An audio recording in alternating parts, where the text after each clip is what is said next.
Сделаем чище парк «Живые алмазы Якутии», решили молодые специалисты из акционерной компании «Алроса». На выездном субботнике инициативную группу сопровождала моя коллега Тамара Бессмертная.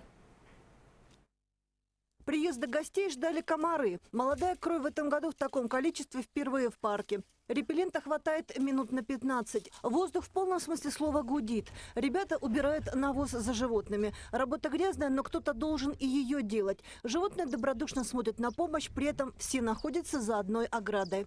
«Будем работать, пока мешки не закончатся», – шутят молодые специалисты, складывая навоз на мотоцикл.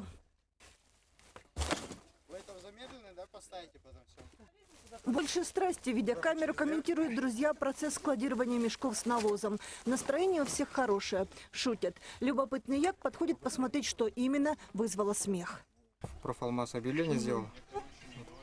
Сами изъявили желание помочь животным. А вы здесь целый день или пока не уберете, или с какого-то времени по какое-то? У нас есть официальный распорядок вот, с обедом и до окончания рабочего времени. Прям дома готовили или здесь где-то? Да нет, я готовил дома. Это тоже по разнарядке? Вам сказали, приготовь на 20 человек. Нет, это уже моя инициатива, потому что мы в этом году впервые с молодыми специалистами структурных подразделений едем сюда именно на субботник в зоопарк. Вот решили ребят отблагодарить. Деньги на продукты выделил Профалмаз. Заказывать готовое дорого. Вот и обошлись своими силами. Уже через пару часов территория парка стала куда чище и ухоженнее, чем в начале.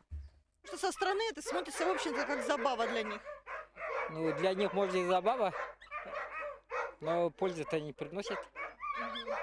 Ну, таким гостям вы рады? Конечно, всегда рады мы. Любым гостям рады мы. Медведь Ленский Умка тяжко вздыхает. Он пока не знает, что для его братьев уже сделаны крепкие, просторные, почти королевские вольеры. Чистый парк ждет гостей, но от желающих поработать тоже не отказывается.